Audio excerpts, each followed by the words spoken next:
Carrément, carrément.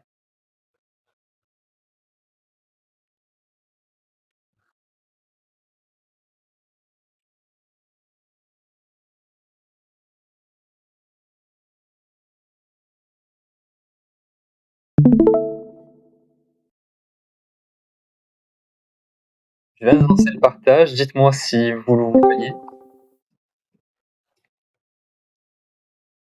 Ouais, bon, on voit, c'est un peu flou pour ma part, mais C'est vrai? c'est le temps que ça, ouais, c'est le temps que ça se stabilise. Ok.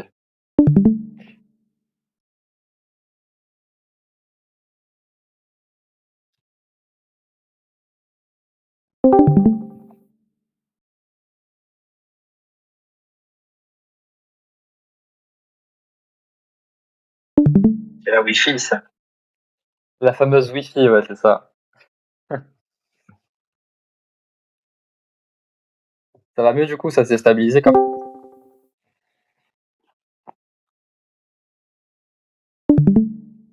Ouais. Ok, ok, ok. Et malheureusement, ce sera pas possible le câble. Il y aura un replay. Ouais, il y aura un replay dans tous les cas, ouais. Carrément.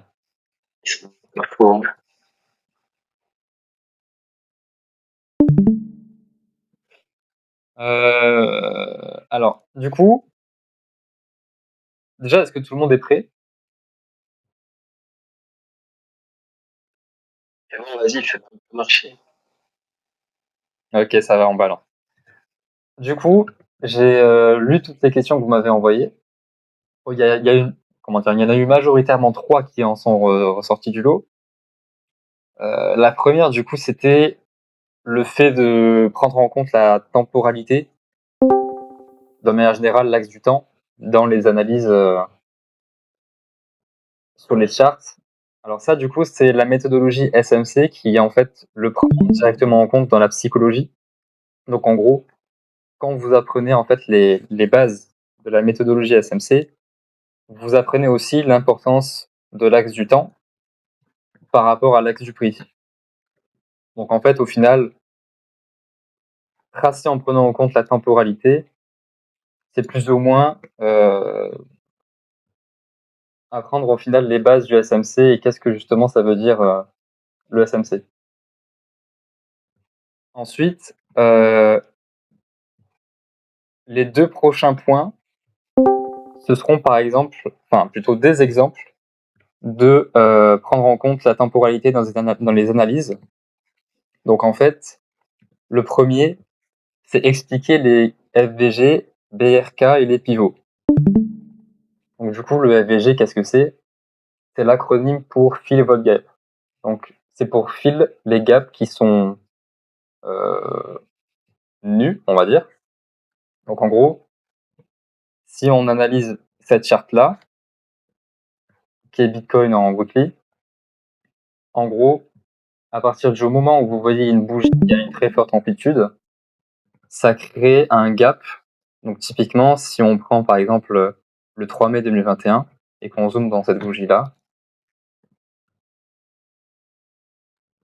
cette zone-ci, donc la mèche, jusqu'à celle-ci, c'est un gap. Donc le FVG, il est ici.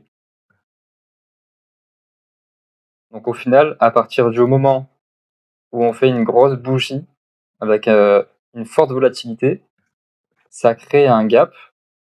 Et peu importe qu'on descende, donc dans cet exemple-là, qu'on descende, tôt ou tard, ce gap-là va agir comme un aimant. Et du coup, le prix sera amené à retester cette zone-là. Et ce qui est intéressant avec ce gap-là, c'est que ce gap-là, il agit comme résistance. Donc, les fameux supports et résistances qui, qu'on voit un peu partout de manière générale sur les charts, c'est les FVG dans la méthode SMC. Donc, ça, du coup, c'est le premier point concernant le FVG. Le second, c'est le BRK. Alors, BRK, du coup, qu'est-ce que c'est? C'est breaker. Et breaker, comme son nom l'indique, c'est quelque chose qui a un fort impact. Et du coup, ça rime avec forte volatilité aussi. Donc par exemple, sur le move qu'on a eu il y a pas longtemps, c'était le 31 octobre, la dernière bougie, donc le 31 octobre, c'était la dernière bougie avant celle-ci. Et cette bougie-là, ça s'appelle le breaker. Donc du coup, pourquoi le breaker? Parce que du coup, c'est une bougie de rupture. Cette bougie-là, c'est une bougie de rupture. Donc en gros, quand on passe au-dessus, ça veut dire que cette bougie de rupture a été annulée. Comme par exemple celle-ci.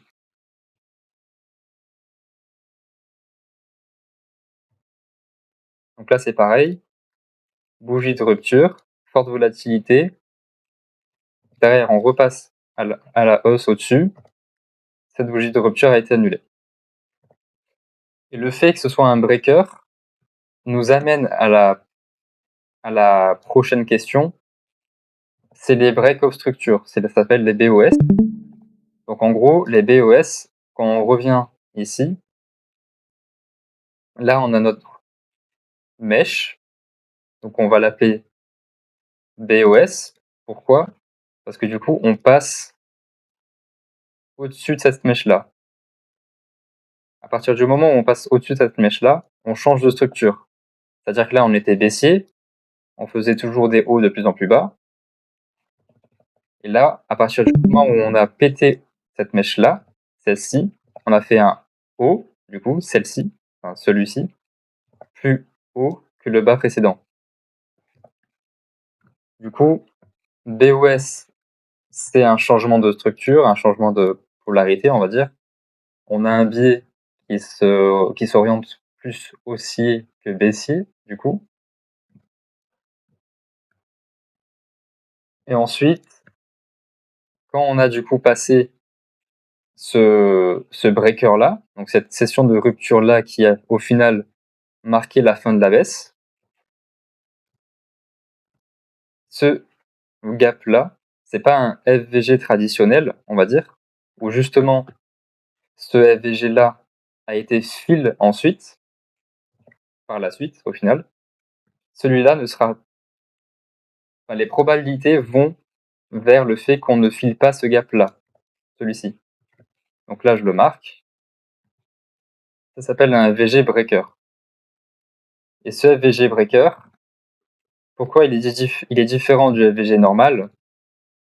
Parce que en gros, ça a été justement une inversion de tendance.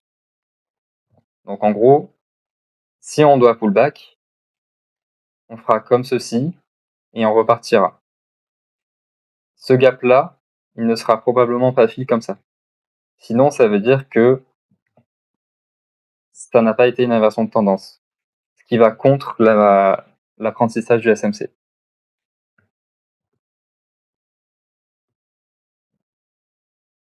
Donc ça, c'était justement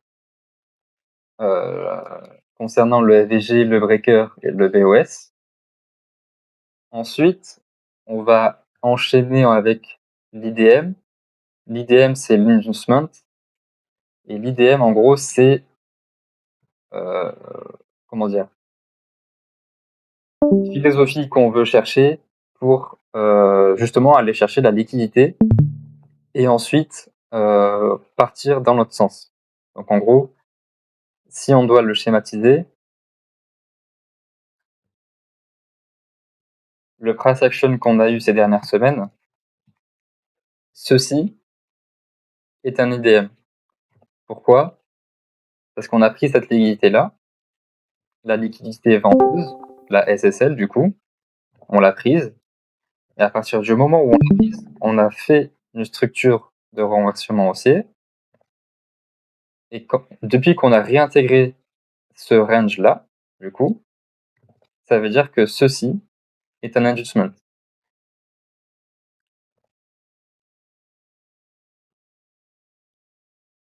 Pareil ici du coup. Là, on avait pris la liquidité acheteuse, la BSL. À partir du moment où on a pris la BSL,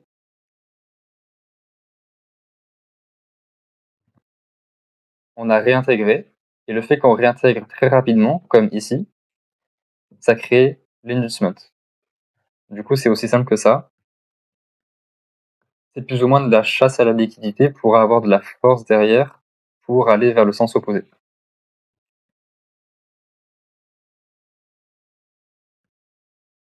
Ensuite, la dernière question qui reste par rapport à celle que vous m'aviez posée, c'est les pivots. Du coup, à savoir que, comme on a dit tout à l'heure, les FVG, ça peut agir comme des pivots, comme des points pivots, pardon.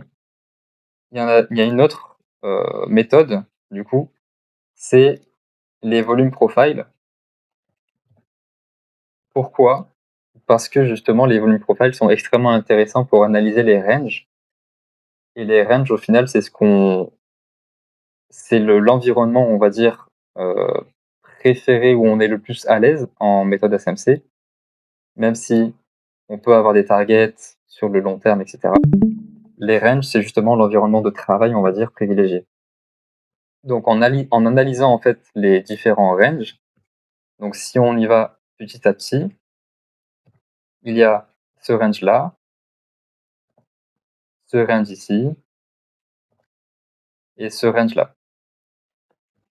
Du coup, le fait de prendre 3 ranges en compte, ça augmente la confiance et les probabilités de notre côté, car plus on a de données, plus on augmente les probabilités. Du coup, on arrive sur ces niveaux pivots. Donc je les ai tracés. Si vous voulez, on peut prendre justement les volumes profile en compte. Donc si on prend les volumes profile en compte,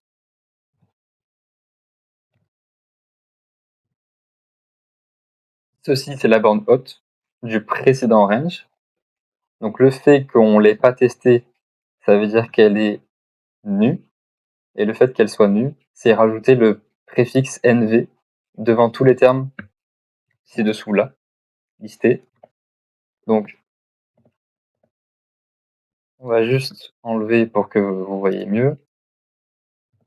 Ici, ça veut dire que cette zone-là, cette zone-là, cette zone-là et cette zone-là n'a pas encore été testée.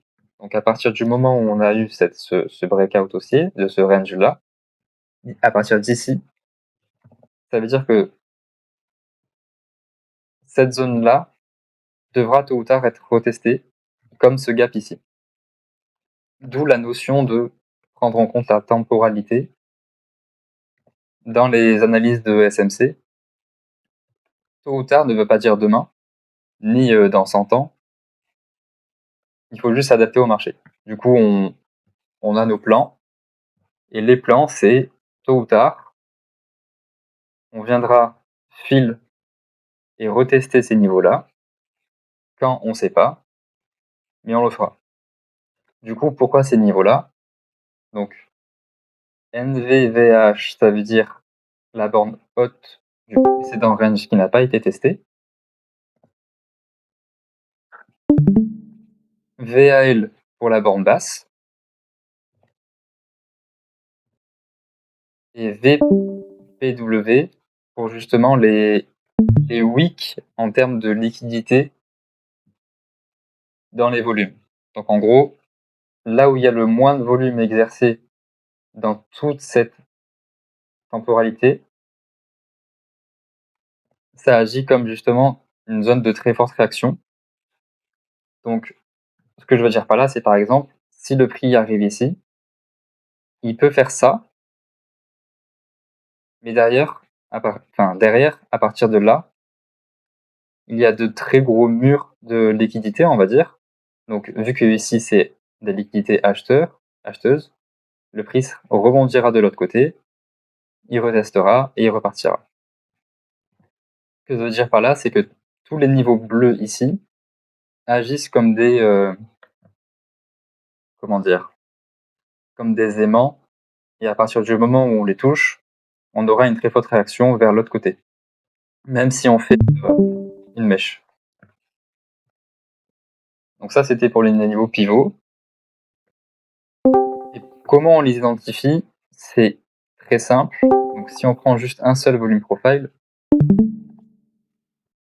là vous avez la borne haute, donc le VAH, là la borne basse, la VAL, et tous les creux de liquidité que vous voyez là, celui-là, celui-là, celui-là, et même celui-là, c'est justement des faiblesses, on va dire, où on peut, enfin, c'est là où on peut identifier des faiblesses grâce au fait qu'il y a eu peu d'échanges dans tout cet intervalle de temps-là. Ce qui veut dire que, par exemple, quand on sera ici, il y aura une très forte réaction du prix parce que derrière, il y a tout ça. D'où le fait qu'on en revient toujours au même point. Ici, il y aura une réaction d'une amplitude quelconque. Derrière, il peut avoir une mèche, mais ce qui importe, c'est l'upside. Parce qu'on est justement dans une configuration où le risque reward est plus intéressant au long qu'au short ici.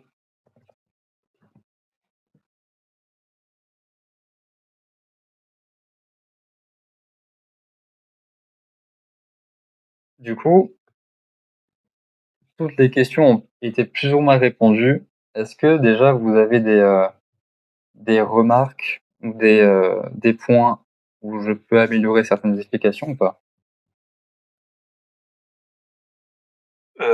Tu parlais des break-off structures. Et là, quand tu fais ton range entre 2017 et 2020, tu le casses par en haut, donc est-ce que du coup tu as les chances d'aller le retester? Ou comme tu disais, t'as quasiment aucune chance d'aller le retester puisque tu as cassé la structure. Alors, du coup, pour prendre, on va dire, l'exemple, on va descendre en time frame. Et là, par exemple, on va venir ici, on va revenir ici.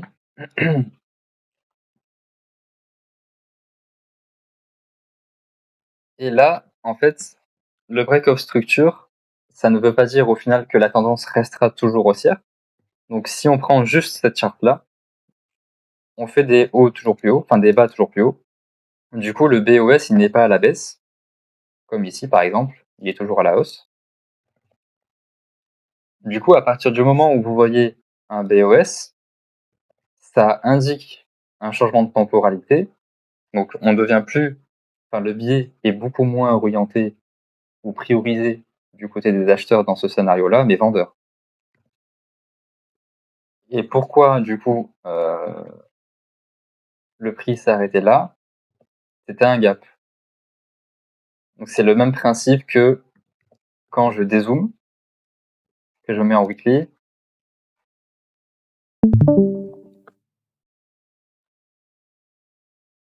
Hop. Donc là, on a eu notre BOS. Pareil ici, notre BOS. Donc là, on a eu notre rallye haussier. Et là, on a notre correction. Ce qui veut dire que la première priorité, le premier objectif, c'est les gaps qui ont été créés au préalable. Du coup, ce cluster-là, il est intéressant parce qu'il y a un gap ici. Ce cluster-là, il est intéressant parce qu'il y a un gap ici. Ça ne veut pas dire qu'on va y aller, mais tôt ou tard, il va falloir qu'on y aille. Typiquement, un autre exemple. Là, on a eu de la liquidité fondeuse, un equal low, on l'a traversé. Là, il y avait un gap. Même si on a consolidé ici, tôt ou tard, un gap, ça se file, on y allait.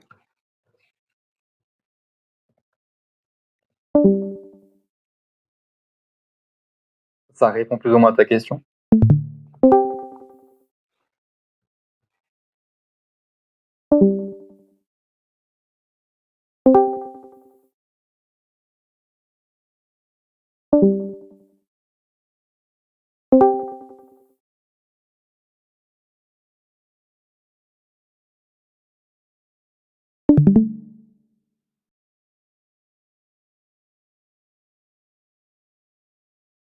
Bon, on va continuer. 0 sur les... Vas-y, répète. Il y a M0 qui a du sang sur les mains à force de me kick. Parce qu'il me kick du box, mais vas-y. C'est la cour de récré. Du coup, on va continuer l'analyse. Donc tout ça, on va l'enlever, tout ce qu'on vient de dire, et on va partir sur une charte qui est clean. Donc, on a tous nos niveaux pivots. Là, on va mettre l'analyse SMC uniquement en macro. Donc, comment dire, la time frame va être pris en compte pour cette analyse-là. Donc, super simple. Là, c'est la liquidité acheteuse. Là, c'est la liquidité vendeuse. Donc, BSL et SSL. On va enlever les niveaux pivots. Vous voyez mieux. Là, à partir d'ici, on a eu notre break-of structure. Donc, on a eu un biais baissier. On a eu notre confirmation. On a eu notre correction. Et là, la continuation. Pourquoi on a dump? Pour prendre cet équalo-là, qui était ici. Pareil. BOS. On a notre consolidation ici, puis notre continuation. Ce qui a créé un gap. Et ce gap-là, c'est plus ou moins le même gap que ici. Et tôt ou tard, on est allé le fil. Donc, on va s'attendre à aller le fil aussi. Par contre, c'est important de savoir que les gaps, c'est pas obligé d'aller les fils au centime près. Le prix peut très bien s'arrêter avant. Donc, c'est au final, on va dire, une zone donc, entre la liquidité acheteuse et le gap. Cette zone-là, c'est pas une zone idéale pour les longues, dans le sens où, tôt ou tard, la priorité, on va dire, sera de l'autre côté. Donc, c'est-à-dire que si on reprend cet exemple-là, on était ici, on a corrigé. Quand on a fil ce gap-là, on va éviter de chercher des... On va plutôt faire l'inverse. Donc là, on a pareil, on a dump. Là, on est en train de corriger. Quand on sera ici, on évitera de longues comme ici. On ira plutôt chercher de la vente. Alors, idem, ça ne veut pas dire qu'on va directement aller chercher la liquidité vendeuse. On peut très bien corriger encore pour continuer. Mais quand on arrive sur ces niveaux clés-là, on ne cherche plus de l'achat. Du coup, comme on avait dit tout à l'heure, les objectifs, c'est les gaps et les liquidités. Donc, le premier, il est ici. Et à titre de comparaison, c'est un peu comme ici. Ce qu'on peut faire ici, on peut le reproduire. Enfin, ce qu'on a fait, pardon, ici, on peut le reproduire ici. Ce que je veux dire, c'est, par exemple, ici, on avait pris la liquidité acheteuse. Et à partir du moment où on l'a fait, on est parti dans l'autre sens. Si je fais le miroir, on peut faire ce genre de choses-là, plus ou moins. Donc pareil, imaginons, vous êtes ici en position de vente, ce qui n'est pas illogique parce que c'est un niveau pivot. À partir du moment où vous vous positionnez en vente ici parce que c'est un niveau pivot, vous avez cette première target là, la deuxième ici, et la troisième ici. À partir du moment où vous êtes là, continuer à avoir de la vente, c'est un peu comme si vous longuez ici, quoi. Donc si vous shortez ici, si vous continuez d'avoir de la vente ici, c'est un peu comme si vous continuez d'acheter ici. C'était un peu pareil ici d'ailleurs, au final. Du coup, on continue d'avoir cette méthodologie-là et cette psychologie, on a nos premières patterns, l'accumulation, la manipulation et la distribution. Alors comme on a dit tout à l'heure, l'inducement, c'est quand on prend une liquidité, donc acheteuse ou vendeuse, qu'on réintègre très vite et qu'on continue dans l'autre sens. Du coup, là, c'est plus ou moins ce qui s'est passé. On a eu une accumulation, une manipulation ici, et le fait d'avoir pris beaucoup moins de temps ici pour justement continue dans l'autre sens nous indique que ceci, c'est la distribution ou l'expansion. Ça, c'est ce qui s'appelle l'AMD. Au final, c'est plus ou moins jouer avec la liquidité de tout le marché. Côté psychologie, c'est plus ou moins ce qui se passe. Donc ça, c'est notre première pattern, l'AMD. La deuxième, c'est le market maker model. Donc, il y a le market maker model pour la vente et le market maker model pour l'achat. Là, on va plutôt parler celui pour la vente. Donc là, on va passer en daily. Et on va sortir le PDF. Donc, celui pour la vente, il y a une consolidation, un run, puis le reversal. Et derrière, on a notre BOS ici, qui nous confirme que le billet passe plus de acheteur, mais à baissier. À partir de là, du coup, on a notre distribution qui commence. Donc c'est plus ou moins les mêmes termes que pour l'AMD. Donc c'est le même glossaire, on va dire. Sauf que là,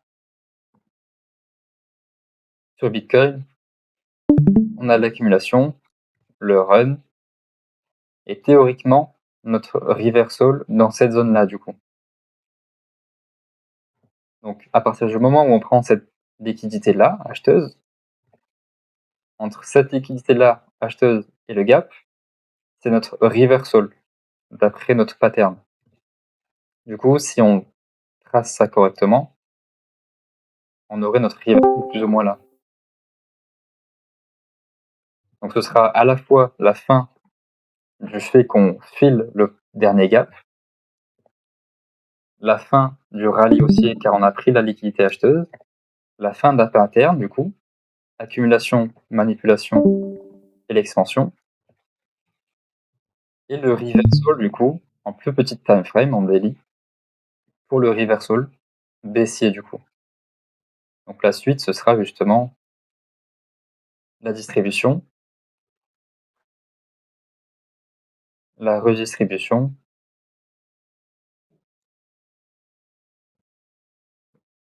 et le fait qu'on pète la liquidité vendeuse. Si vous comparez, j'ai juste appliqué la méthodologie et la méthode SMC. Donc à partir de là, on a plus ou moins identifié et illustré le plan. Là, on applique plus ou moins le plan en plus petite time frame encore, du coup. Donc là, on a parlé tout à l'heure de breaker. Là, on a notre breaker haussier, du coup. Et là, du coup, on a notre breaker baissier. Donc au final, je me suis arrêté pile poil sur le breaker baissier pour le reversal.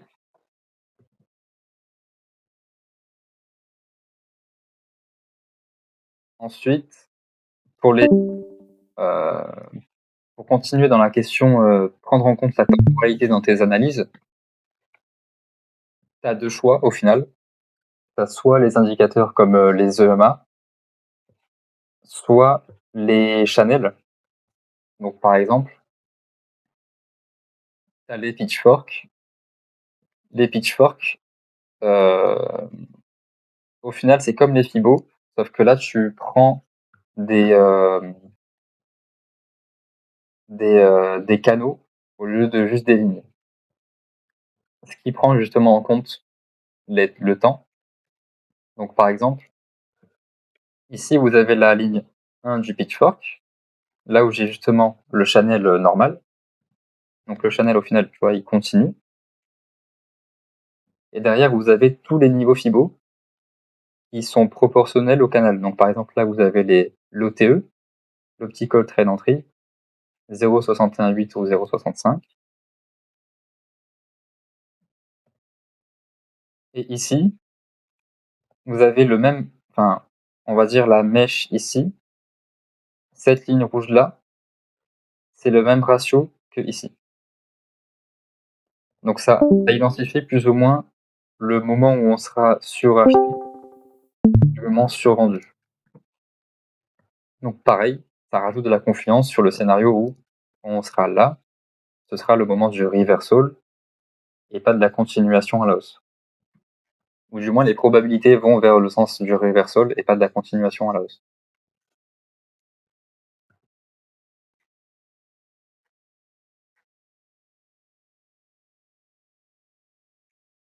Du coup, pareil, quand on a identifié les pivots en macro, donc en weekly, pour rappel, c'est ça, du coup, tous les niveaux pivots bleus, donc les bornes hautes de range, les bornes basses et les wicks dans le volume profile.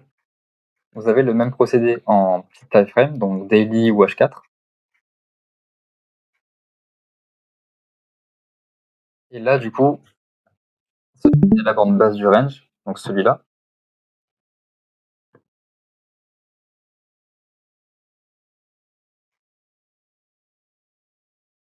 Ceci était le gap, du coup, qu'on est arrivé et qu'on a fill.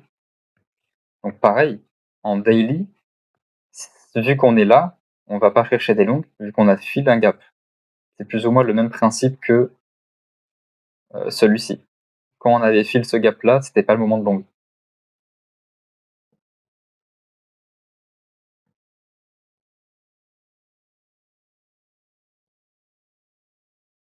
Du coup, quand on arrive à additionner tout ça, je hide tout pour juste vous montrer au final le, le forecast que j'ai pour les prochains mois et prochaines années. C'est celui-ci.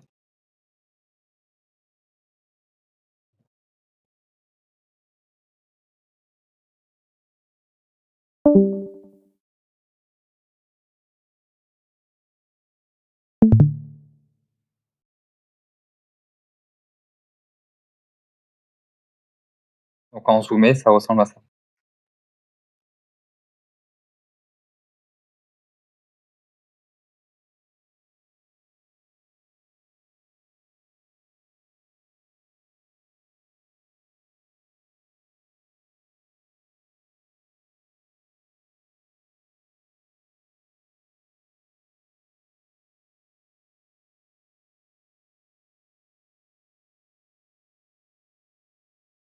Voilà.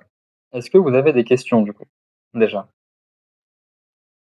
Vous pouvez les mettre soit ici, dans le channel demande, soit en vocal, comme vous voulez.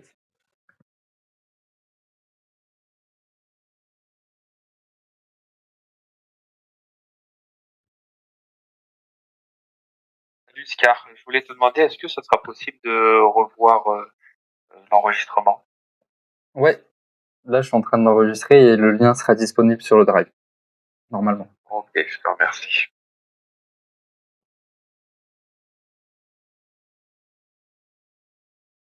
Idem, si vous voulez me demander des cryptos à analyser, n'hésitez pas, on a encore 25 minutes plus ou moins. Comment je Nouvelle crypto, ouais, c'est Vas-y. juste une seule, hein, c'est parce que j'avais investi un petit peu dessus. C'est la crypto X, j'en avais déjà parlé, mais HEX. Ok.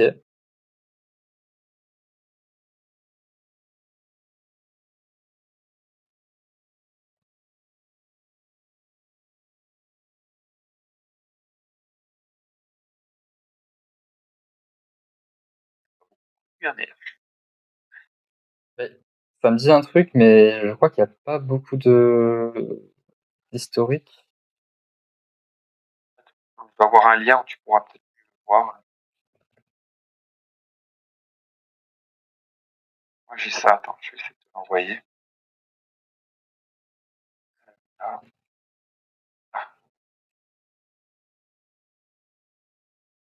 Ah, ouais, là c'est mieux. C'est toujours celle-là de crypto, hein, de chart. euh, non, non, non, je crois pas. 0,50, si c'est celle-là. C'est celle-là? C'est Ok. celle-là, pardon. Ouais, c'est celle-là. Ok, ok. Où est-ce que tu l'as pris celle-là? Alors, de manière générale, quand on n'a pas beaucoup ou peu d'historique sur CoinMarketCap ou TradingView, Les charts sur CoinTrader Pro sont pas mal. Niveau historique. Ah ouais, je crois que ça, Du coup, ok, ouais. On va se mettre en 3 jours.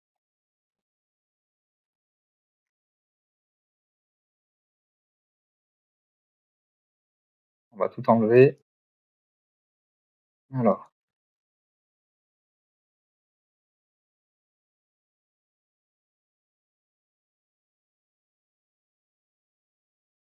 Ouais. Du coup, là, il y a une belle accumulation de positions, on va dire,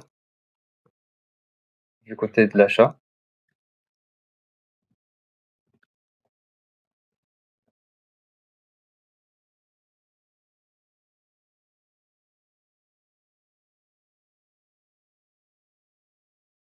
Ensuite, niveau objectif,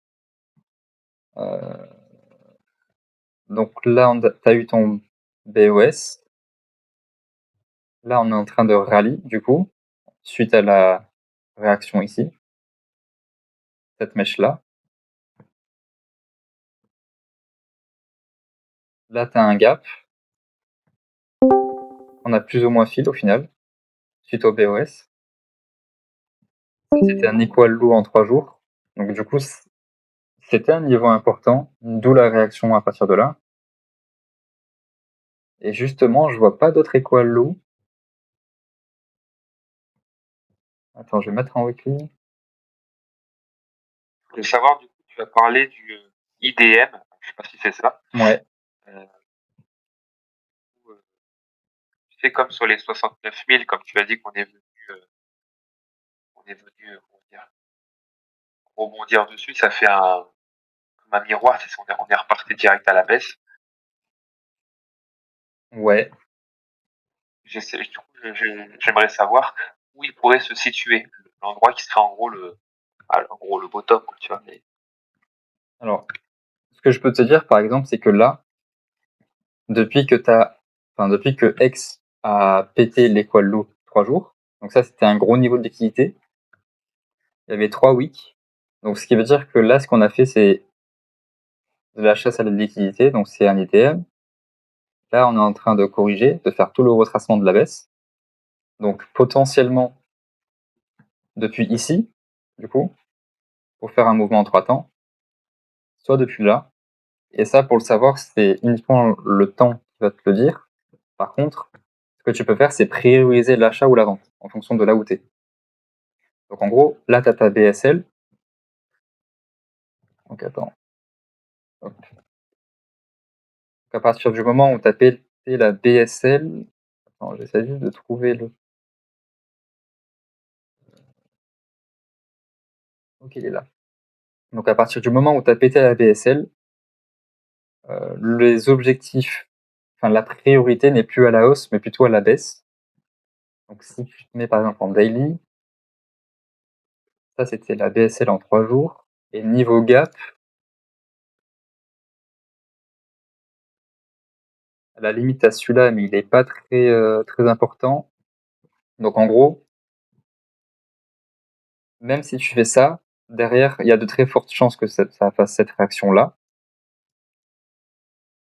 À partir du moment où tu as rempli ces deux objectifs-là, on va éviter de chercher de la hausse encore une fois, parce que tu es probablement dans ce genre de configuration-là. Alors attends.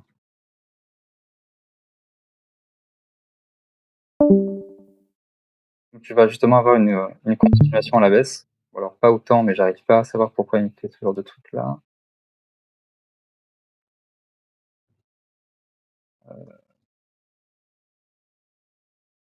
Où sont les fibos?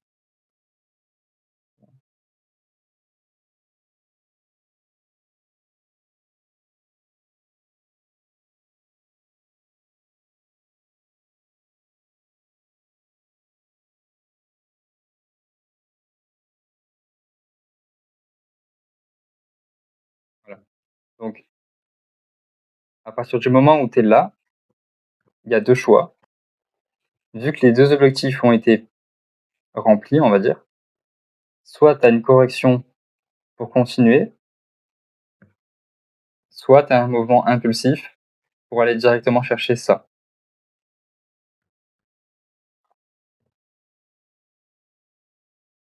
Et on va venir du coup à la question que a posée Alex. Donc, comment tu forecastes le prix du Bitcoin dans les mois à venir? Donc, ce scénario-là, je le privilégie par rapport à ce scénario-là, donc cette correction-là. Pourquoi? Parce que tu peux analyser d'autres cryptos qui sont plus simples, enfin qui sont plus évidentes en termes d'objectifs et de tendance. Donc, par exemple, X, c'est pas forcément le plus simple parce que tu n'as pas des niveaux clairs. Donc, par exemple, tu vois, l'Equalola, tu n'en as pas 10 000 autres, on va dire. Par contre, tu as par exemple Atom, qui est ultra intéressant. Donc, en soi, le projet, la crypto, etc., je m'en fous. C'est juste la structure en elle-même. Là, tu as ton move down. Là, tu as ta correction. Et ce qui manque là, en fait, au final, c'est le reste du rallye sur Bitcoin pour faire ceci. Donc, comme d'habitude, les alts, elles ont tendance à s'affoler quand Bitcoin fait sa dernière vague haussière. Donc, à partir du moment où on sera ici, pour finir la correction de tout ce move baissier, on continuera pour le 1 pour 1 au minimum. D'où le fait que on soit dans cette configuration-là sur X, parce que ça voudrait dire que le down que tu as là, puis le up que tu as là, au final, c'est la même sur toutes les autres cryptos, avec des amplitudes différentes, pour finir les structures. Donc par exemple, sur Atom, c'est ça, cette correction-là. Sur X, c'est celle-là. Et j'ai capté, ouais. Très intéressant ça. En fait, en fonction de la crypto, ton move de retracement peut être l'amplitude peut être plus ou moins grande pour venir combler du coup les Les objectifs et la structure, ouais. ouais, c'est ça exactement la structure, ouais. C'est ça. C'est ça, c'est ça. Après, pour un peu approfondir la question d'Alex, tu as aussi trois économies qui ont joué énormément. Tu as le SPY, tu as les spreads pour le yield, par exemple. Tu as le taux de chômage, tu as plein d'éléments que tu peux analyser pour justement augmenter tes probabilités. Par exemple, pour mon cas à moi, le scénario impulsif que je vois sur un peu toutes les charts, que ce soit Ether, Atom qu'on a vu là maintenant, X pareil, Bitcoin pareil, le catalyseur, on va dire, qui justifierait ce genre de mouvement-là, c'est une récession aux US. Mais ça, on aura la confirmation que quand on l'aura. Par contre, on voit des éléments qui commencent à apparaître pour ce genre de scénario baissier-là.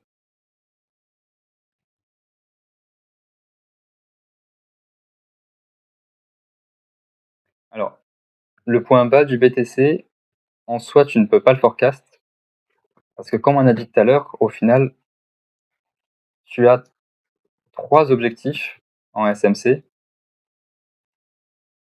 Donc le premier, c'est la liquidité. Donc typiquement, la liquidité dans le range qu'on est, donc celui-là, c'est ça, ça. Le deuxième, c'est le gap. Donc, les gaps, c'est ça, par exemple. Et le troisième, c'est la BSL ou la SSL, donc celui-là. Donc ça, c'est les stop loss, ça, c'est les gaps, ça, c'est la liquidité. Donc ça, c'était trois objectifs, on va dire. Donc là, si tu reprends le même concept, ici, tu as ton SSL, ici, tu as ton gap, et ensuite, tu as tous les stop loss. Donc Les seuls qui restent jusqu'à cette SSL-là, c'est celui-là. Et potentiellement, là-dedans, tu as des consolidations, mais c'est pas assez haut en timeframe pour le voir là. Donc en gros, à partir du moment où tu as filé ce gap-là et que tu as pris cette SSL-là, théoriquement, jusqu'ici, tu affiles tes objectifs. Donc tu vois, si j'enlève tout ce PA-là, là, tu affiles tous ces objectifs, si tu arrives jusque-là. Le problème étant que derrière, tu as encore tout ça. Donc, ça, c'est ta SSL. Ça, c'est le stop loss que tu peux venir liquider. Ici, tu as ton gap. Donc, cette zone-là, pareil, hein. Ça, c'est de la liquidité. Toute cette trend, c'est de la liquidité. Donc, si tu dois faire en priorité, en numéro 1, tu as les stop loss. En 2, tu as les gaps. Et en 3, tu as la liquidité. Donc, si on reprend la priorité qu'on a fait là, c'est stop loss ici, gap ici, et liquidité ici. Donc, on va pas vers briser ce niveau-là, mais plutôt avoir une forte confluence ici. Parce que ça, justement, ça englobe la première et la deuxième priorité. Donc ici, c'est le genre de zone, au final, où il peut y avoir des mèches et derrière une forte réaction. Comme ici, par exemple. Là, il y a une mèche, derrière une forte réaction. Donc là, à partir du moment où on est là, on a pris ça, toutes les mèches qu'on a là-dedans, c'est le même comportement que ici.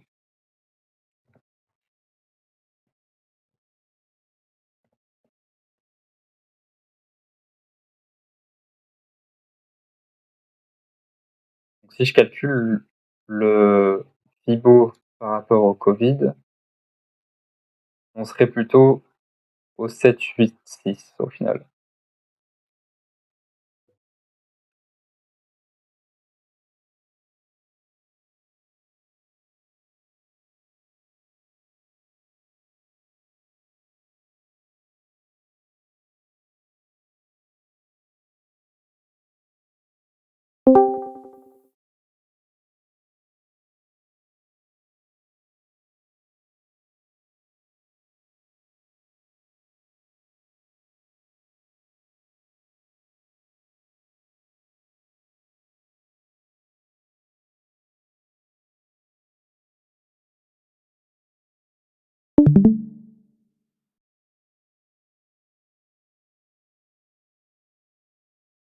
Hop, ça. C'est bien. Est-ce que vous avez d'autres questions, remarques ou autres? J'ai une toute petite question. J'arrive pas à comprendre pourquoi il y a le petit up sur le Bitcoin. Tu sais, tout à l'heure, je t'avais posé la question si ça allait monter jusqu'à 23 800. Et je voulais savoir en fait pourquoi il y a ce petit up. J'arrive pas à comprendre. Est-ce que c'est une simple chasse à la liquidité avant de redescendre, enfin avant le retracement, pardon. En très court terme? Ouais, en court terme, très court terme. Ouais. Alors, en soi, la Alors tu l'as fractale, là, envoyé sur le canal. ouais. Alors, attends, je reprends juste ce que j'avais envoyé. Vers cet après-midi. Ici? Ouais, c'est ça. Ouais. J'arrive pas à comprendre en fait pourquoi. Enfin, et à quoi ça correspond en fait le 1 moins 1.2. Ah, ça? Ouais. Alors, en gros, ça, c'est plutôt de l'Elliott. Euh, alors, on va aller sur l'autre chart. Non, on va rester sur celle. On va rester sur celle-là. Donc, en gros, en Elliott, Mais la MacBook Air me fait des... je vais pas pouvoir passer les bases en matière d'Elliott parce que sinon, ça va être un peu trop long. Mais en gros, actuellement, si je reprends les décomptes qu'on a,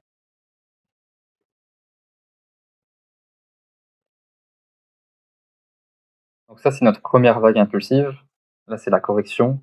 donc la 2, et ensuite une troisième impulsive, elle a un sous-décompte, et ce sous-décompte-là, dans notre cas à nous, c'est un 1-2, 1-2. Donc en gros, quand on a un 1-2, 1-2, ça veut dire que dans ce move-là, qui est en 5 temps, dans celui-là, il y a encore un autre mouvement en 5 temps. Donc en gros, ce mouvement-là, il est terminé. Ce mouvement-là, il est bientôt terminé. Dans le sens où dès qu'on a pété ça, théoriquement, on aura fini ce mouvement-là. Du coup, tout ce move de ici jusqu'à là, il faudra qu'on le corrige, d'où ce down-là. Donc, comment est-ce qu'on va le corriger? On peut pas le savoir pour le moment. On peut pas imaginer ce qui n'est pas encore arrivé ou vu que là on n'a pas assez de données, on peut pas imaginer.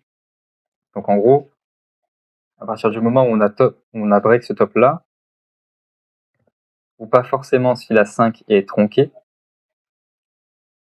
donc toute ces zones ici, c'est intéressant pour au minimum faire un swing short et se dire qu'on aura justement cette baisse là, que ce soit sur les ALS, sur Bitcoin, sur Ether, etc. Ensuite, Donc, en fait, pardon, excuse-moi. Vas-y, dis. En fait, oui, le dernier petit move que tu vois ici, c'est structure à l'intérieur qui comporte deux structures, enfin deux vagues, qui va jusqu'à 5. Et ok. Et en fait, la dernière, là, on est en train de faire la 5e vague, la toute dernière, à l'intérieur de la structure, enfin, la plus grosse. C'est ça. Donc en gros, la plus grosse, c'est celle-là. Celle qui est en plus petite time frame, c'est celle-là. Celle qui est encore en plus petite time frame, c'est celle-là, etc., etc. Donc en gros, celle-là, on l'a fini, cette impulsion. Celle-là, on est en train de la finir. Et celle-là, on l'aura fini un peu plus haut. Quand on aura fini justement la troisième. C'est des impulsions en fait qui se, ouais, c'est les dernières vagues des premières impulsions du départ. C'est ça, exactement. J'ai capté. Si tu veux avoir cette notion-là sur tes charts, c'est juste, on va dire, contrôler le degré des impulsions. Donc, par exemple, là, c'est micro, celui-là, c'est submicro, celui-là, c'est minuscule, etc., etc. Ensuite, pour les targets, ça veut dire que la 5e vague, donc du coup, celle-là, du coup, elle est égale à la première, voire un petit peu plus, d'où le 1.2. Donc, entre la première vague, donc la première vague fois 1, ça fait toujours la première vague. Donc, entre la première vague et la première vague fois 1 de ces deux, c'est juste un niveau Fibo où la plupart des, comment dire, la plupart du temps, les cryptos font des mèches vers ces zones-là. Donc, en gros, si tu reportes ça, ça fait plus ou moins la une. Ça, c'est des règles en Elliott. Et malheureusement, je pourrais pas tout expliquer maintenant en 1 heure. Mais en gros, ce genre de move-là, c'est le genre de dernier move qu'on attend avant ce down-là.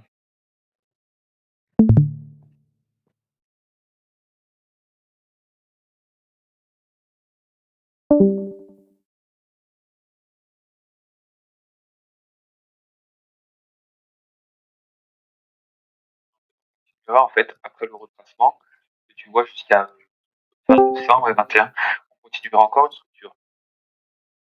Bah, du coup, si tu dézoomes encore un peu plus, quand on aura fini ça,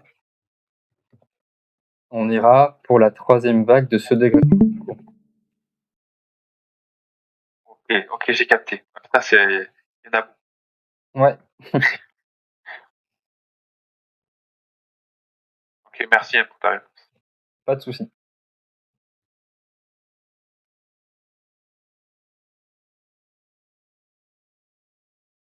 Et du coup, un dernier petit élément Quand vous combinez du coup l'Elliott au SMC, ce qui est intéressant, c'est que ça augmente du coup les probabilités. Et en termes de décompte Elliott, du coup, celui-ci va vers cette target-là, donc plus ou moins celle-ci. C'est intéressant parce que en SMC, c'est notre target de short. Dès qu'on a fil le gap et qu'on a pris cette liquidité-là. Enfin, oui, cette liquidité-là.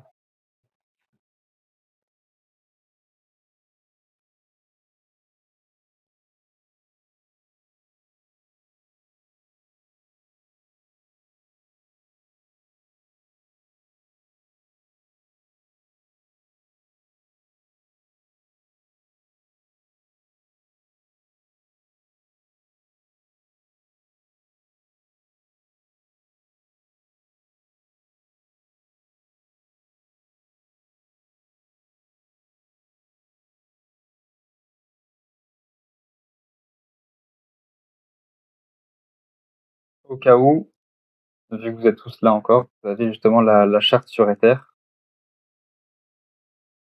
qui est un peu violente.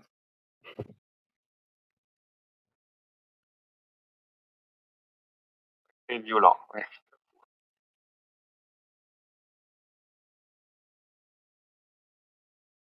Voilà.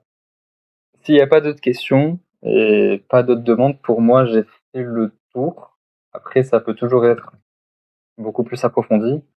Du coup, si ça vous a plu, on pourra justement refaire ce genre de session-là pour justement approfondir tout ça pour les prochaines fois.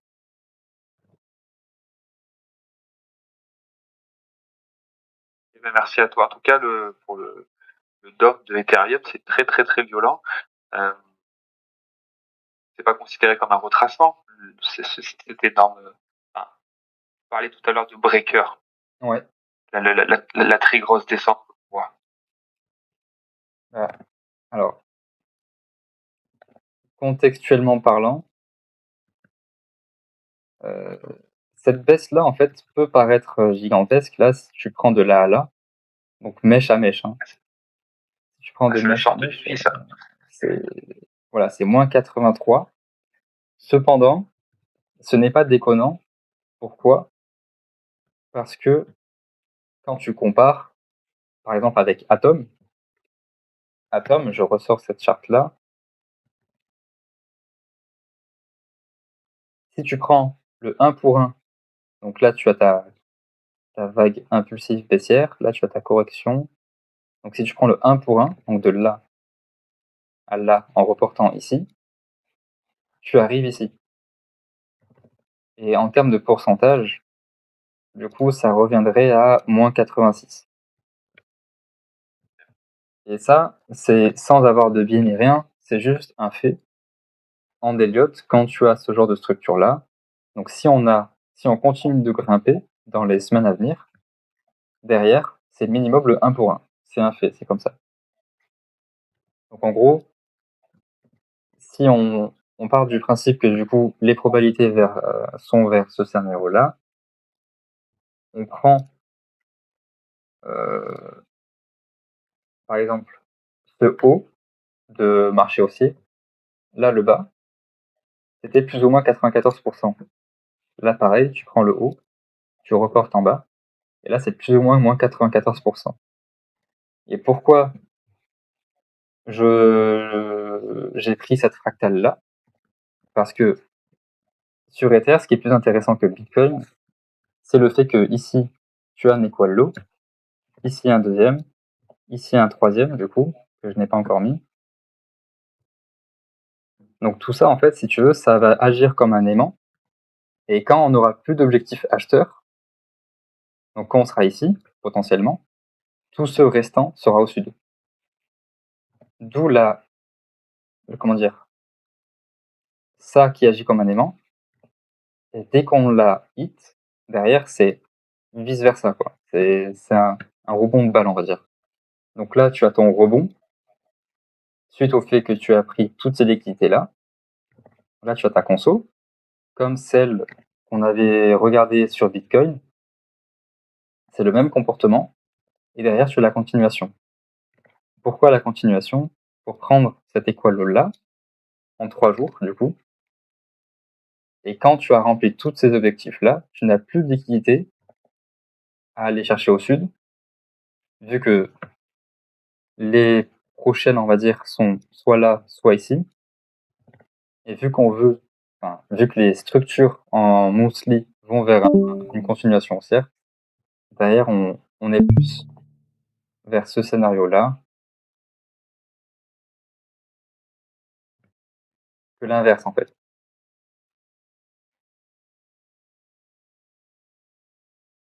Voilà.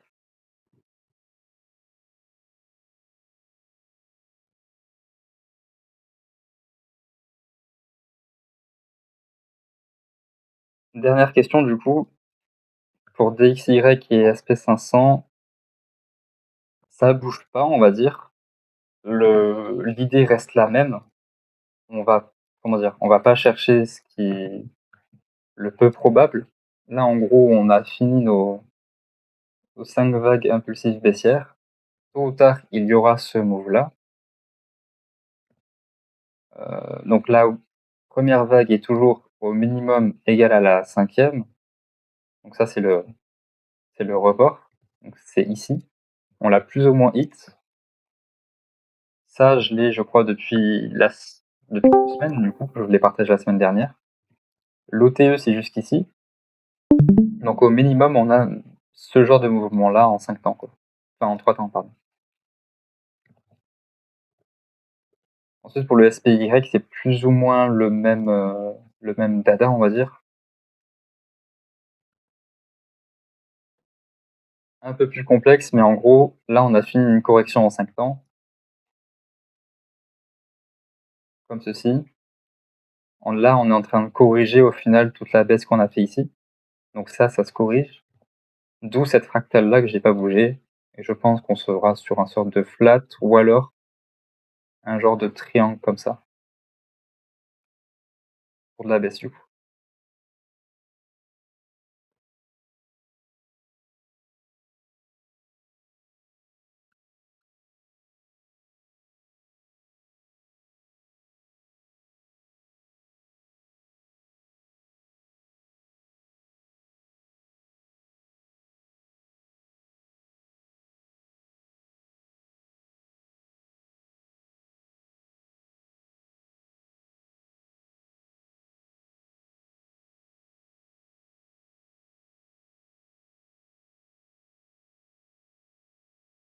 C'est bon pour vous?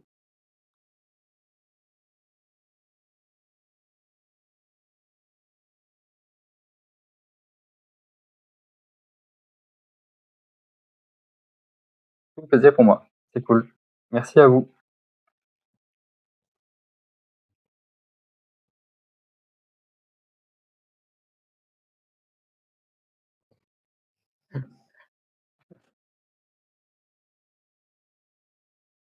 C'est le métaverse, Matumba.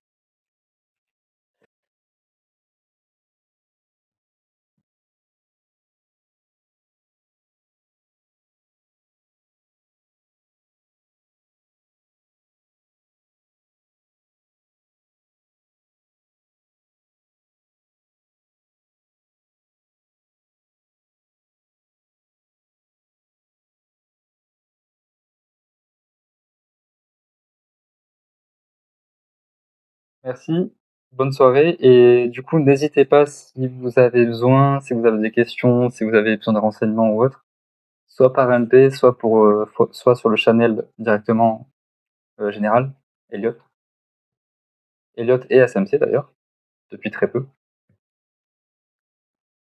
Voilà, voilà.